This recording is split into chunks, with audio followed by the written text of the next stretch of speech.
Be there to listen.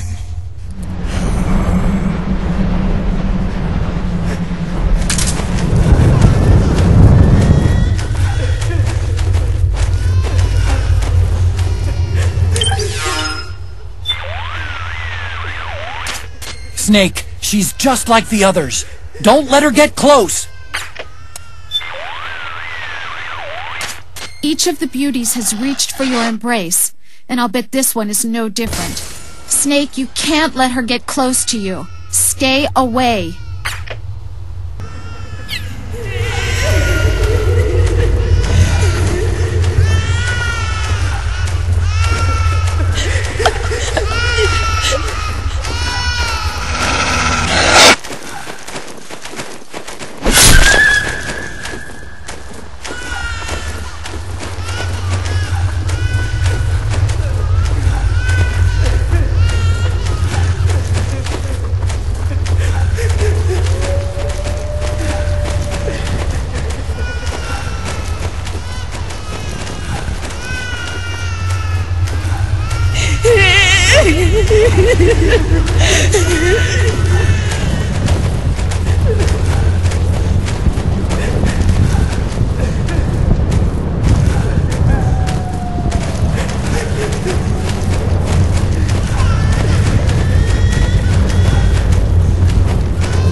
Yo, Snake, I finished laundering that rail gun you picked up just now. Knock yourself out.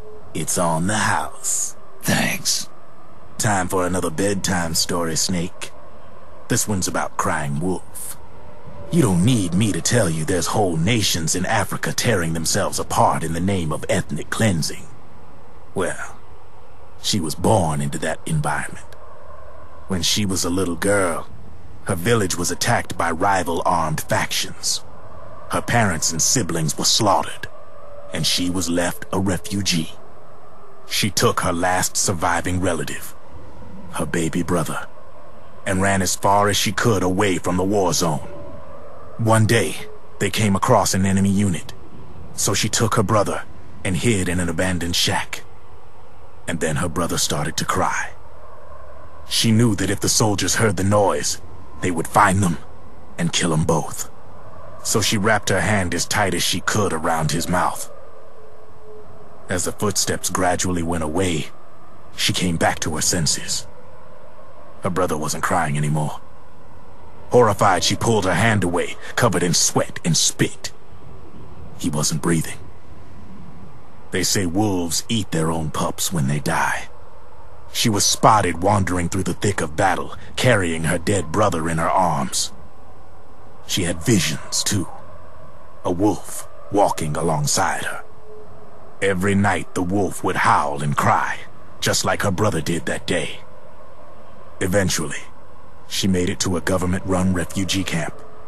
But by then, her brother's body had rotted away. The camp was crowded with refugees like herself. and little children like her brother. Day and night, she was tormented by the cries of babies. The wolf that followed her heard her sorrowful screams and answered. He made his way around the camp, and one by one, he silenced the children. She tried to stop it, but she was powerless to stop the wolf. A few days passed, and on the eve of the enemy's raid, there wasn't a child left. The adults who survived were torn up pretty bad. Of course, there was never any wolf in that camp. She was the one who killed those babies. But she couldn't bring herself to admit it. She couldn't bear the thought of herself going from one baby to the next, howling like a wolf, snuffing out their little lives. And she never did, even as crying wolf, a lonely beast forever stalking the battlefield. Snake, fighting with you made Wolf finally accept what she'd done. She was cleansed by you. If the cries she heard of children on the battlefield have been silenced, it's because of you. You ought to be proud. 3 down, 1 to go. All that's left is Mantis. But you should know, Snake, she's been controlling all the other beasts. She's the beast of beasts. Don't let her get her hooks in you. I won't. See you around, Snake.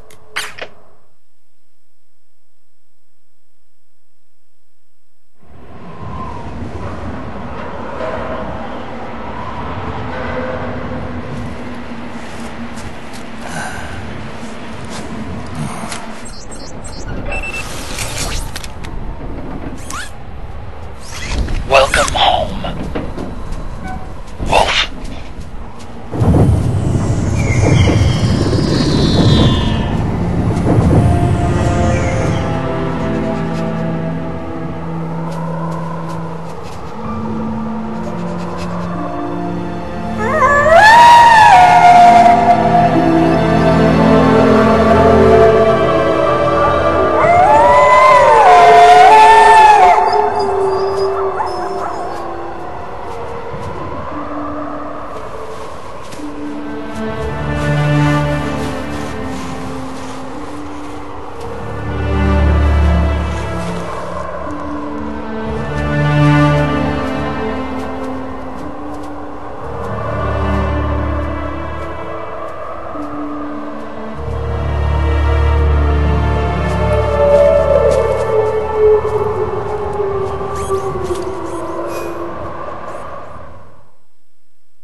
What was she fighting for?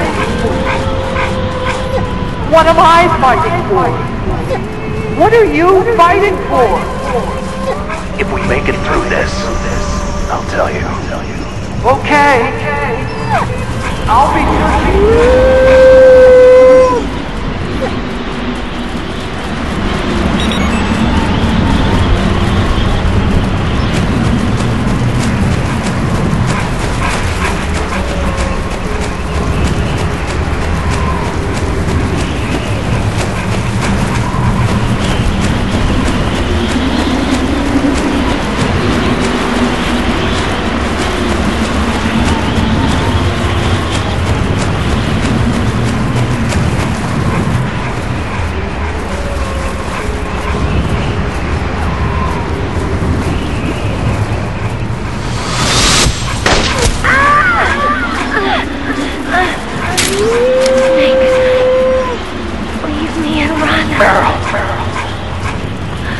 War is meaningless.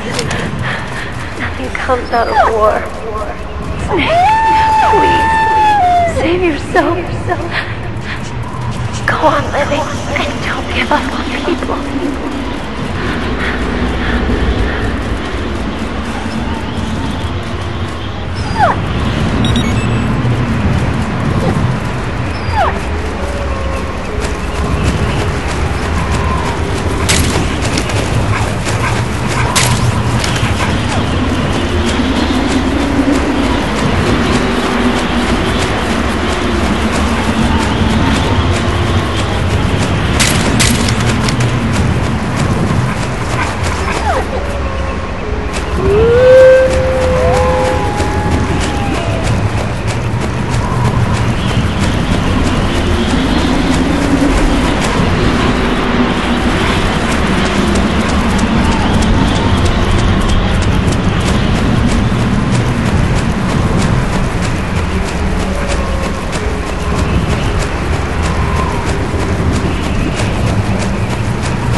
I'm afraid I can't let you get past here.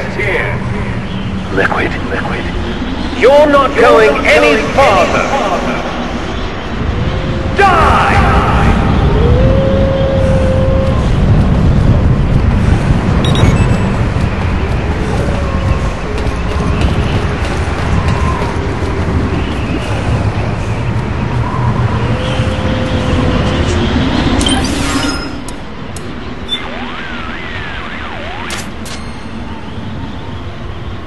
Snake?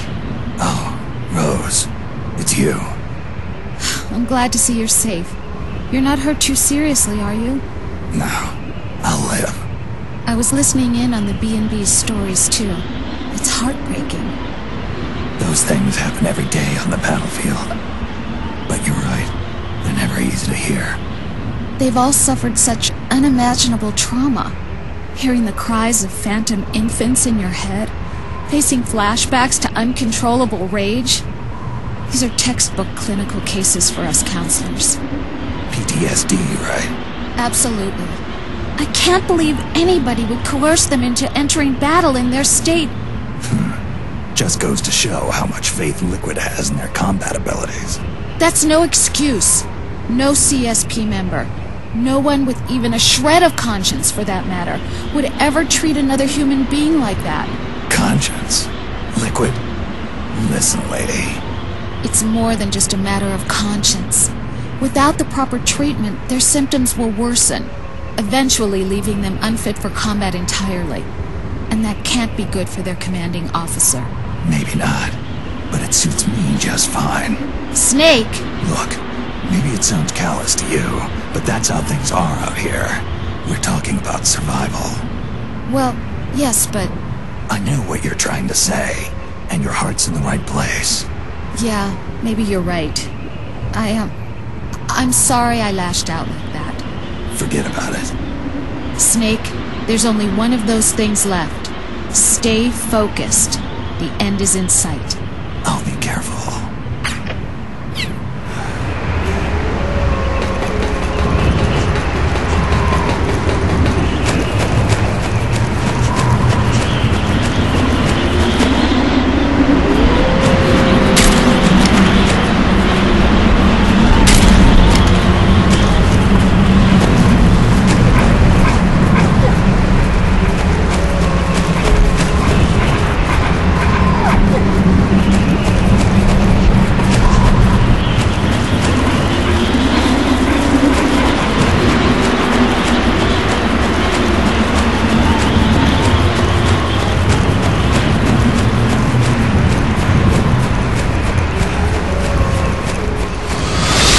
Come on, fly!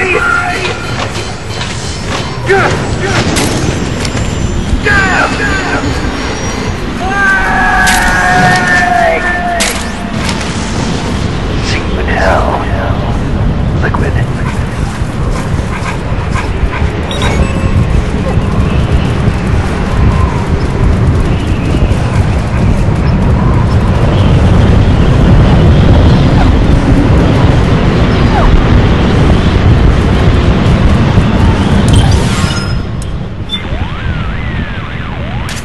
Hear that, Snake? Yeah. The wolf dogs. Her family. It must be tough for them in this environment with all the people gone. Wolf dogs aren't like other dogs. They're closer to wolves in nature. Happier living in the wild than being kept as pets. Even more so now that they're guarding the grave of a loved one. You sure about that? Trust me. I used to live with dogs just like these. I know what I'm talking about. Okay, if you say so.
Snake, a link between cruelty to animals and antisocial criminal behavior was established a long time ago. If you keep on killing animals for no reason, we will be forced to conduct a thorough psychological review upon your return. Oh! Oh! Oh! Oh!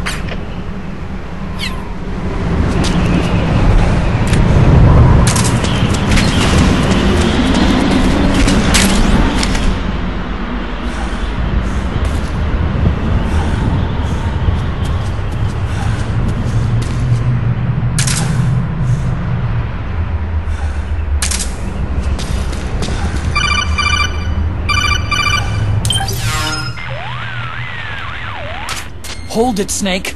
Time to change the disc. I know, it's a pain. But you need to swap disc 1 for disc 2. You see the disc labeled 2? No. Huh? Oh, wait! We're on PlayStation 3! It's a Blu-ray disc. Dual layered, too. No need to swap. Damn it, Otacon! Get a grip! Yeah, what an age we live in, huh, Snake? Wonder what they'll think of next.